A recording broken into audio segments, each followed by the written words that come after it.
Hey, what are you doing? Huh? I never said I'd give you a ride. What do you mean? You're gonna walk home for 2 hours. What? Your attitude's been getting on my nerves lately. I'll tell mom and dad you had some errands or something. You're walking home, Tom said, laughing mockingly. Is he trying to harass me and push me over the edge? 2 hours? What are you talking about? My house is a 10-minute walk from here. I moved into that high-rise condo. My name is Kelly, a 35-year-old housewife. My husband Tom and I have been married for 5 years. We met through music. I was working as a pianist, and Tom was a music producer. One day, I got the chance to participate as a pianist in the recording of an album he was producing. When we first met, Tom had a gentle and kind smile. Every time I finished playing the piano in the recording studio, he would praise me, saying, "That was amazing." That's exactly what I was looking for.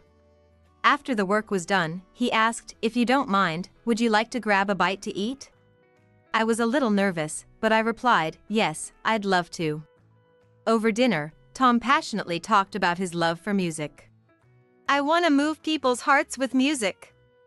Someday, I want the music I produce to be loved all over the world." His eyes sparkled as he spoke about his passion. Drawn to that passion, I shared my own feelings about music with him. We had an endless conversation and spent a very enjoyable time together. A few weeks later, Tom contacted me again. "Kelly, your performance the other day was truly wonderful. Actually, I have something I'd like to discuss with you again. This time it's not work-related, it's personal." His words made my heart skip a beat. "Oh, what is it?"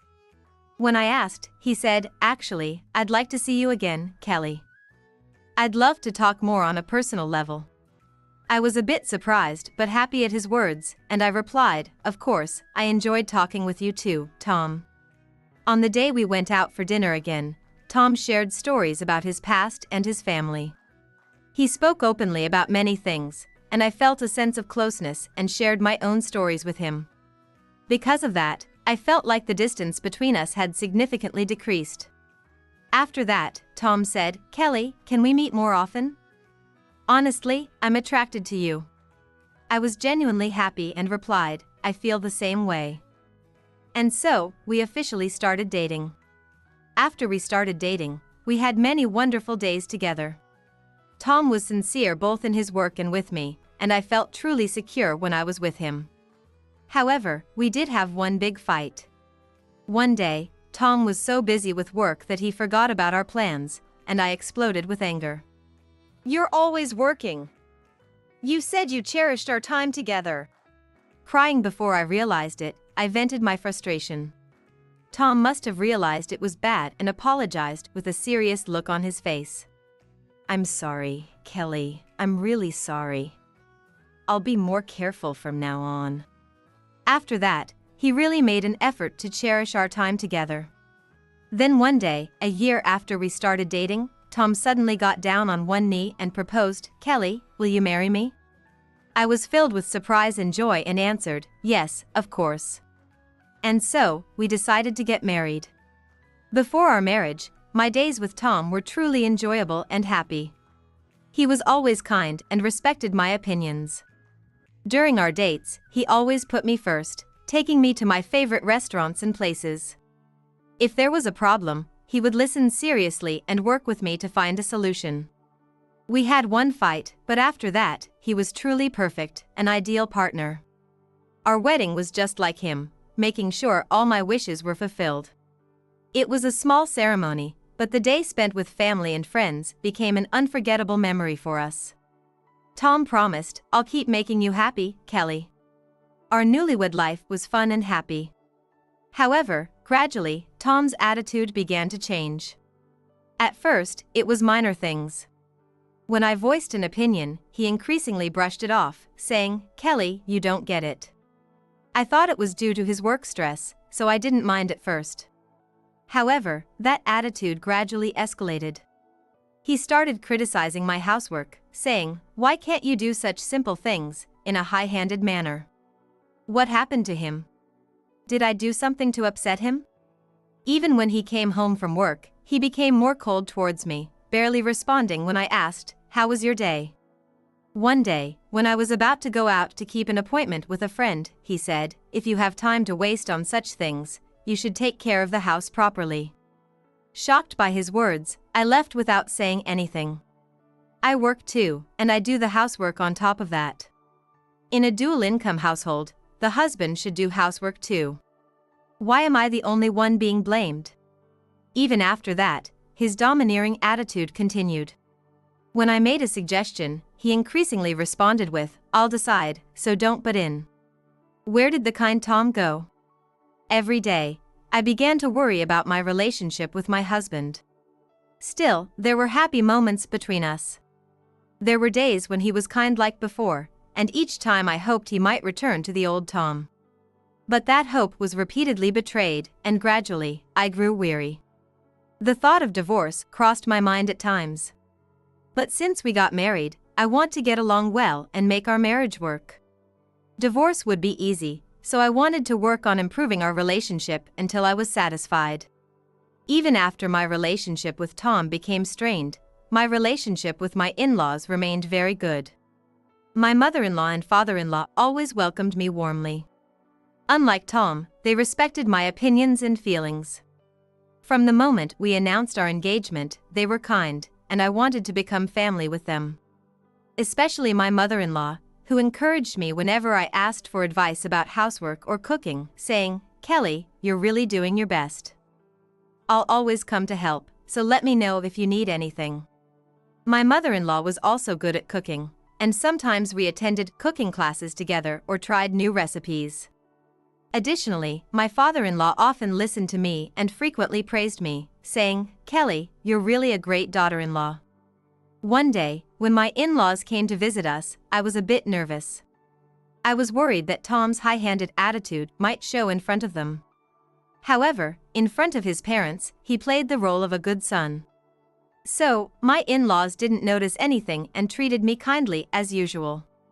"How are you, Kelly?" When my mother-in-law asked, I answered honestly. "Actually, I'm a bit tired. But I'm really looking forward to cooking with you, Mom." She smiled and said, "That's good to hear. But don't push yourself too hard." My father-in-law also said, "Kelly, we know you're doing your best. If there's anything troubling you, don't hesitate to tell us." Their kind words gave me some relief. The good relationship with my in-laws was a great support for me.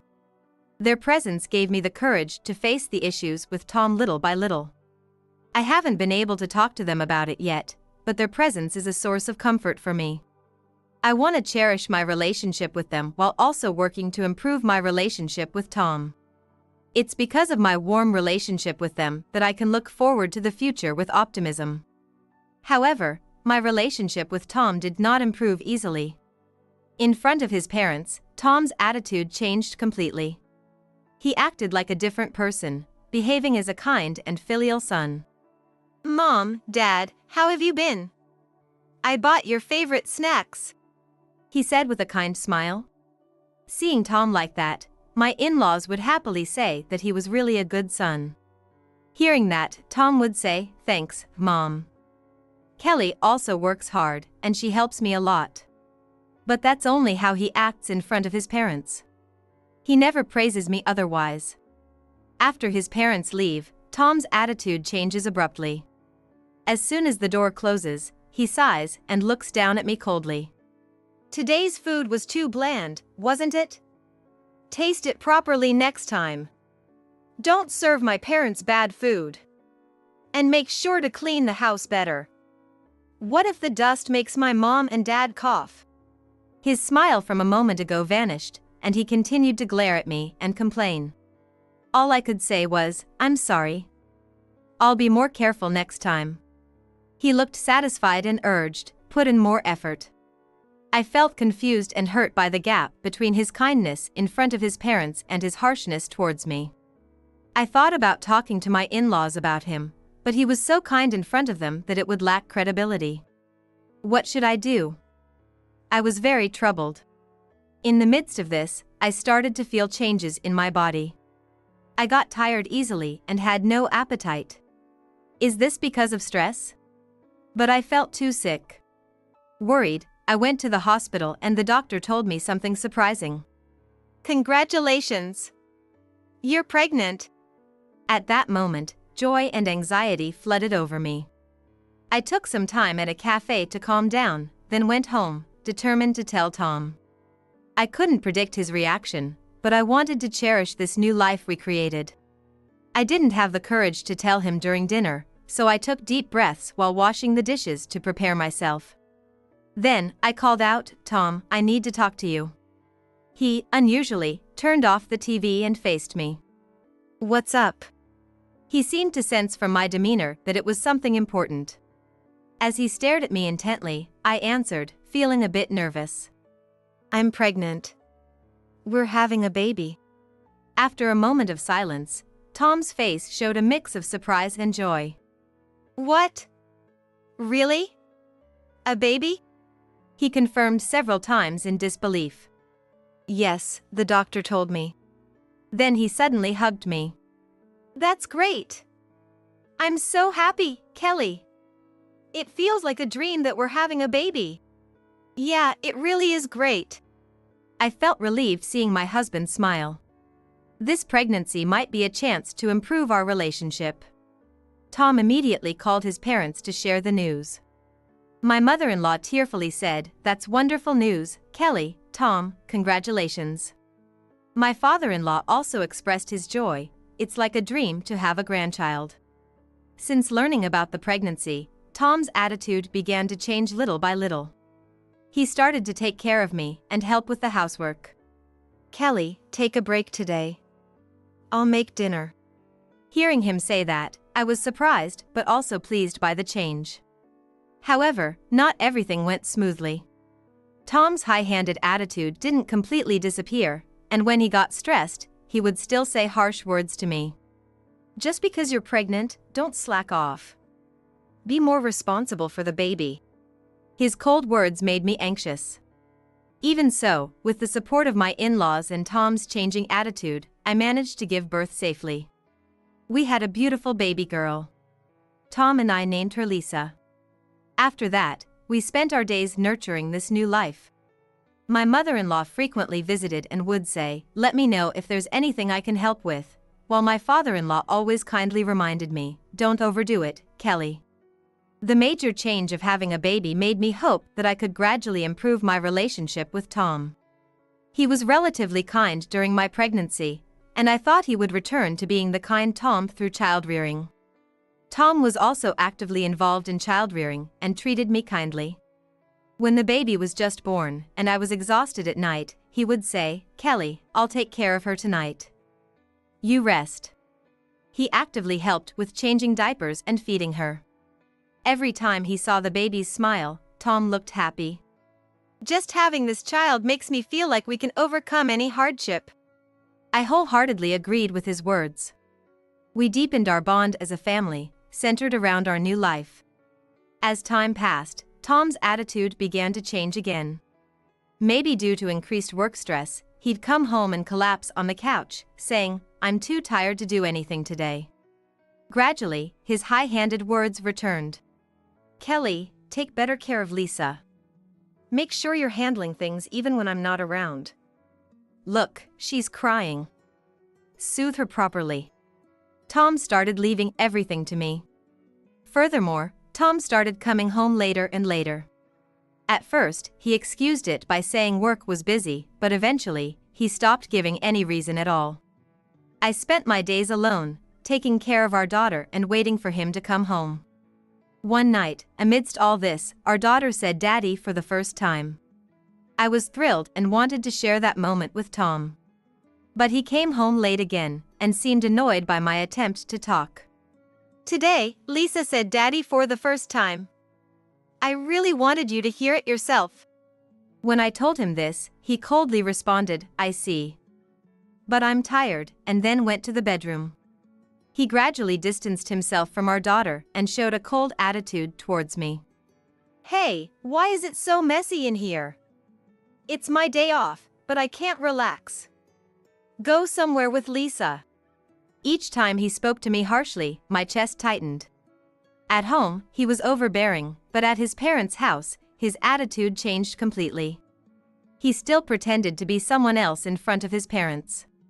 He would act like the ideal husband and father, pretending to be a devoted family man and a good son, fooling his parents.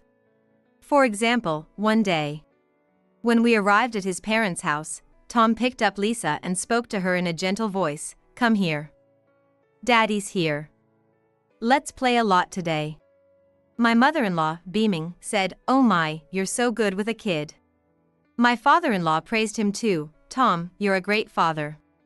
Usually, I put a lot of burden on Kelly, so I have to do my best on my days off. How could he lie so smoothly? When we got home, Tom reverted to his cold and strict self. He yelled at me for small things and always had a frown on his face. His performance at his parents' house was convincing, and they were proud of him. His relatives also spoke highly of him, and every time I heard such praise, it hurt my heart. It was painful knowing that I was the only one who knew his true nature. That meant I couldn't talk to anyone about it. Amid all this, I began to grow increasingly suspicious of Tom's behavior. He started spending more weekends away, claiming he had to work. Feeling something was off, but having no proof, I spent my days in anxiety. One day, while Tom was in the shower, I noticed a notification pop up on his phone. Normally, I wouldn't look, but this time I couldn't help it. When I looked at the screen, I saw a message that read, "About our upcoming trip, there's a store I want to visit." The sender's name was Hannah, a woman's name. After Tom got out of the shower, I casually asked, "Tom, you've been really busy with work lately. Are you okay?" "Yeah, we've got a lot of recording sessions. I want to finish quickly, but it's not going smoothly." He might not have been lying, but I couldn't fully believe him. And then his suspicious behavior continued. The most telling incident was when I found a woman's lipstick in his suit pocket. I was surprised and confronted Tom, but he made an excuse, saying, "Oh, that belongs to the female vocalist participating in the recording. She dropped it, and I need to return it to her next time." His excuse only deepened my suspicion. When I consulted a friend, she said, "Kelly, if you're so worried, why don't you talk to him?" But considering Tom's high-handed attitude, I didn't know how to bring it up. And thinking about our daughter, I couldn't confront him easily, so I continued to struggle alone. I considered talking to my in-laws, but it was hard to tell them the truth since they thought Tom was a good son. As the possibility of his betrayal became more real, my heart grew heavier. But I had to resolve it myself to protect my life with my daughter. I needed to live properly as a mother. Determined, I decided to gather evidence of his infidelity. Once I made up my mind, my love for him vanished. Even when he treated me badly, I had become numb to it, feeling like it was just the usual. Instead, my focus shifted to preparing for a divorce under better terms. During this time, my mother-in-law called. "Kelly, why don't we go on a family trip?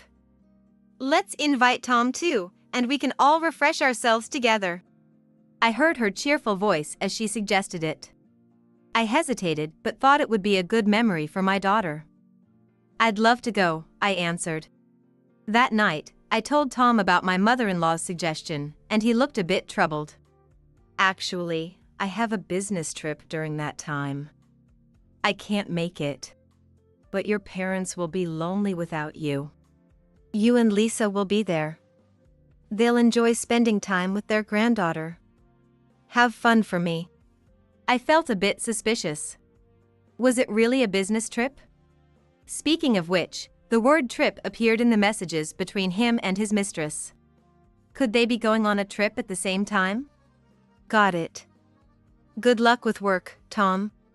I swallowed my words without pressing further.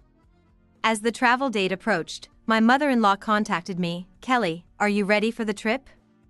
"Yes, I'm looking forward to it," I replied. Our 3-year-old daughter, her eyes sparkling, said, "I'm excited to go on a trip with Grandma and Grandpa." On the day of the trip, Tom offered to drive us to the station, so we went to my in-laws' house to pick them up, and we all got into the car. We took a train to the airport and headed to the state where our destination, a spa-in, was located. My daughter was excited about her first airplane ride, and she looked so adorable. After we arrived at our destination, we did some sightseeing and then checked into the inn. Upon arrival at the Hot Spring Inn, my mother-in-law said, "Kelly, take it easy today. We'll look after Lisa." Her kindness made me feel a bit relieved and I relaxed. Having a good relationship with my in-laws was a great support for me. That night, while soaking in the hot spring, I had a chance to talk with my mother-in-law. "It's a shame that Tom couldn't join us, but I'm glad we can spend time together as a family like this. He seems to be really busy with work, so it can't be helped. But next time, I'm sure he'll be able to come with us." She continued to speak kind words. I felt a bit guilty about betraying her, but I had already made up my mind to divorce my husband. During the trip, my daughter played a lot with my in-laws, and I was able to truly relax for the first time in a while.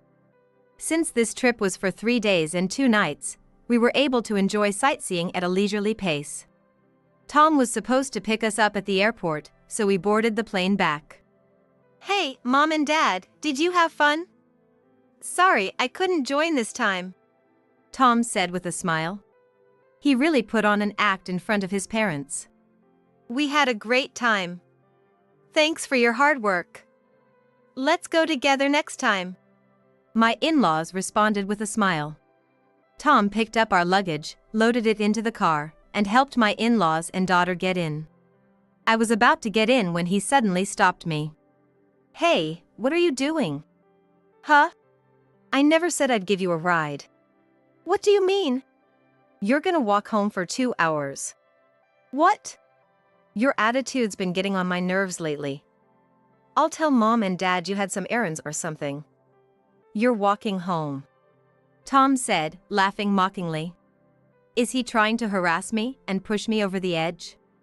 He was probably trying to drive me out for good and be with his mistress. But I won't fall for that. I'm already 1 step ahead of him. 2 hours? What are you talking about?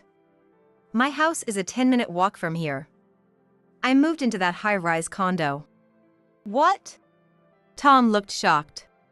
"What are you talking about? Moved? High-rise condo? Have you lost your mind?" My husband mocked my statement. Since we weren't getting into the car, my father-in-law got out, looking concerned. "Hey, what's going on? Is there a problem?" "Oh, sorry, Dad. Kelly said she has something to do and wanna walk home." "Really? Is that so?" "So, we'll say goodbye to Kelly here." Tom smiled as he explained to his father. Ignoring him, I responded. "Tom told me he wouldn't give me a ride and that I should walk home." "What?" "But I've already moved, and it's a 10-minute walk home." My father-in-law looked confused, not understanding what was happening. "Hey, what are you saying? You're confusing Dad." "Then let me prove that what I'm saying is true. I'll guide you, so please get the car." Tom was taken aback by my firm stance.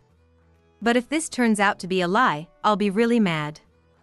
"You've caused trouble not just for me, but for my parents too," he reluctantly agreed. Feeling sorry for my anxious in-laws, I directed my husband to the location and had him drive us there. "What? Here?" My husband was surprised when we arrived at the address. It was a newly built high-rise condo. "You really moved here?" "Yes, that's right. I have the key right here." "What?" My husband and in-laws were astonished. "Mommy, we're home." When my daughter said that, they were even more surprised. "What? You really live here?" "I told you, didn't I?" I unlocked the door and entered the condo. I invited my shocked husband and in-laws inside. They looked around the room uneasily. "Kelly, when did you buy this place? Tom didn't seem to know either, so why would you do such a thing?" "Yeah, it's weird to buy a condo without telling your husband." "What have you been doing with my money?" "Who said I used your money? You've been spending most of your income on your mistress." "What?" When I said that, my in-laws were shocked. What do you mean, a mistress? What are you talking about? I would never cheat. Kelly, what nonsense are you saying? Kelly, it's hard to believe that Tom would cheat. Yes, but I have proof here.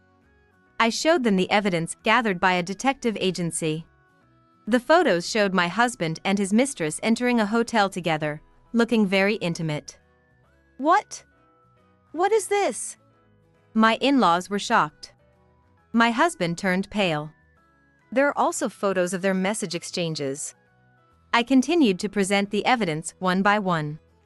Tom, what have you done? Wait, this is a mistake. I didn't do anything like this. Nowadays, fake images and fabrications can be made easily. You can pay professionals to create this stuff. Kelly is trying to make me look like the bad guy. Have I ever shown any signs of cheating based on my behavior and actions until now? Tom has always been a family-oriented, good man. That's right. My in-laws seemed unsure about what the truth was. Then, I took out a voice recorder and played the recordings of our daily life. There were numerous records of my husband verbally abusing me. This is about 6 months' worth of voice recordings, but even before that, he was saying terrible things to me. If you say all of this is fabricated, I have no way to argue against it, but creating this much audio would require an enormous amount of effort, right? This is undeniably the truth. I couldn't endure Tom's bullying and emotional abuse any longer, and when I found out about his affair, I decided to live independently with my daughter. By the way, this high-rise condo belongs to my father. I rent it from him and pay the rent properly. No way!